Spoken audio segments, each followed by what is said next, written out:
अब हम जिक्र करेंगे इल्म हैवानात का, ज़ूऑलॉजी, इल्म हैवानात, ज़ूऑलॉजी। अल्लाह ताला फरमाते हैं कुरान मजीद में, सूरह अनाम में, सूरा नंबर 6 आयत नंबर 38 में, हर जानवर जो ज़मीन पे चलता है, हर परिंदा जो आसमान में उड़ता है, हमने उन्हें इंसान जैसे ग्रोहों में रहना सिखाया है। We have made them to live in communities like the human beings, the animals and the birds. और आज साइंस तस्लीम करता है कि जानवर और परिंदे भी इंसान जैसे ग्रोह में रहते हैं, दे लिव इन कम्युनिटीज़। अल्लाह ताला फरमाते हैं सूरह नहल में, सूरा नंबर 16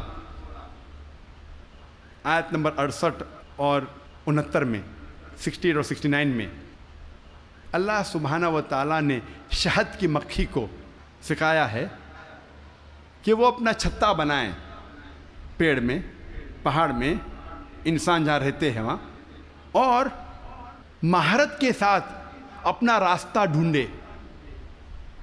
अल्लाह ताला क्या कहना चाहता है जब कहता है कि हमने सिखाया शहद की मक्खी को महारत के साथ अपना रास्ता ढूंढे।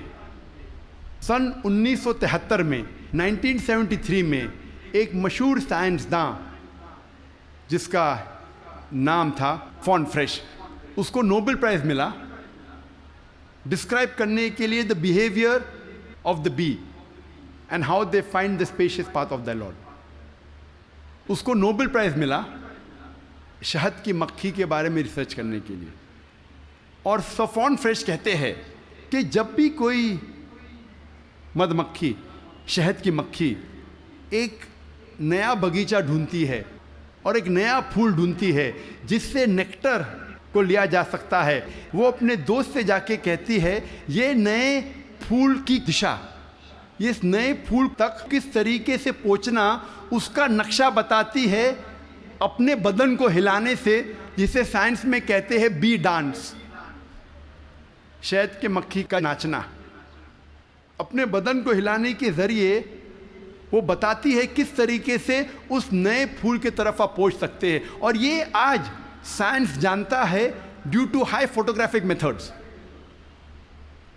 और कुरान में जो शहद की मक्खी जो काम करती है, जिसे इंग्लिश में कहते हैं वर्कर बी, उसका जिन्स कहा गया है कि वो है फेमिनिन, वो मुअन्नस है। अरबी में कहा गया फस्लु की कुली, मतलब मुअन्नस। इंसान पहले समझते थे कि वो काम करने वाली शहद की मक्खी है मुज़क्कर, मेल है। इसीलिए शेक्सपियर अपनी किताब में लिखता है हेनरी द फोर्थ में कि सोल्जर बीज, मर्द शहद की मक्खी आपस में बात करते हैं और रिपोर्ट करते हैं राजा के पास। आज साइंस कहती है कि जो काम करने वाले शहद की मक्खी वो मुज़क्कर नहीं है, मुअन्नस है, दे आर फेमिनाइन। और वो राजा के पास जाके रिपोर्ट नहीं करती, वो रानी के पास जाके रिपोर्ट करती है। आप सोच सकते हैं कुरान मजीद 1400 साल पहले उस वर्कर बी का जिन्स भी बताता है कि फेमिनिन है, मुअन्नस है। अल्लाह ताला फरमाते सूरह अनकबूत में, सूरह नंबर 29 आयत नंबर 41 में, कि जो लोग अल्लाह के अलावा जिसको मददगार बनाते हैं उनकी मिसाल है मकड़ी जैसी, लाइक अ स्पाइडर। और मकड़ी अपने लिए घर बनाती है और मकड़ी का घर कमज़ोर है। कुरान मजीद में ये कहने के अलावा कि जो लोग अल्लाह के अलावा किसी को मददगार बनाते हैं वो अपना घर वेब जैसा, जाला जैसा घर बनाते हैं जो कमज़ोर है, नाजुक है। उसके अलावा ये इशारा कर रहा है, आज साइंस ये कहती है कि many a time the female spider kills the male spider. मकड़ी मकड़े का कत्ल करती है। आज साइंस ये कहती है कि बताने के अलावा कि जो जाल मकड़ी का कमज़ोर है, ये भी बताती है कि फैमिली रिलेशनशिप, घर में कैसा बर्ताव है। मकड़ी कई बार मकड़े का कत्ल करती है और कहा जाता है ब्लैक विडो, काली विधवा या काली बेवा। कुरान मजीद में इसका जिक्र है 1400 साल पहले।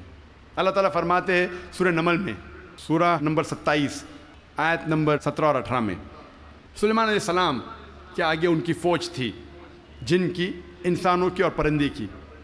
और जब वो चूटी की वादी की तरफ जा रहे थे, एक चूटी कहती है दूसरे चूटियों से कि आप अपने बिल में चले जाओ, वरना सुलेमान अलैहिस्सलाम अनजाने में हमें कुचल लेंगे। लोग कहेंगे कैसी किताब है ये कुरान मजीद, चूटी आपस में बात कर रहे हैं, ये तो परियों वाली कहानी है कुरान मजीद, चूटी आपस में बात करती है। आज साइंस ये कहता है कि कोई भी जानवर, कोई भी इंसेक्ट जो इंसान के सबसे करीब है बिहेवियर में, जिस तरीके से जिंदगी बसर की जाती है, वो है चींटी। आज साइंस ये कहती है कि जिस तरीके से इंसान मरने के बाद इंसानों को दफन करते हैं, उस तरीके से चींटी भी मरने के बाद दूसरे चींटी को दफन करती है। जिस तरीके से दे सोफिस्टिकेटेड लेबर, चींटी के पास भी जब वो काम करते हैं, मैनेजर है, सुपरवाइजर है, फोरमैन है, वर्कर है, चींटी अक्सर मिलके बात करती है। आज साइंस ये कहती है they have a sophisticated method of communication, उनके बातचीत करने का तरीका बहुत आला दर्जे का है। साइंस ये कहती है कि चींटी अक्सर सामान का लेन देन करती है सूख में। They have market places where they exchange goods. हमारे वहाँ सूख है ना, क्या कहते हैं, मार्केट, जहाँ हम लेन देन करते हैं। उस तरीके से चींटी भी मार्केट उनकी होती है खुद की, जहाँ लेन देन करती है चीज़ों की। आज साइंस ये कहती है जब चींटी कोई दाना को जमा करती है और उस दाने में बडिंग होता है, तो चींटी उस दाने के बड को काटती है, जैसा वो जानती है कि budding will cause rotting of the grains, budding के वजह से वो दाना सड़ जाएगा। और अगर वो दाना भीग जाता है बारिश में, चींटी उस दाने को सूरज की रोशनी में ले आती है सुखाने के लिए, फिर वापस ले जाती है। हम अक्सर देखते हैं चींटियाँ दाने को लेके जा रही, कहाँ लेके जा रही है? सुखाने के लिए, फिर से वापस ले जाती है जमा करने के लिए। जैसा वो जानती है कि humidity will cause rotting of the grain, वो जानती है कि पानी के जरिए ये दाना सड़ जाएगा, वो लेके आती है सुखाने के लिए सूरज की रोशनी में। कुरान मजीद चींटी के बारे में जिक्र करता है 1400 साल पहले।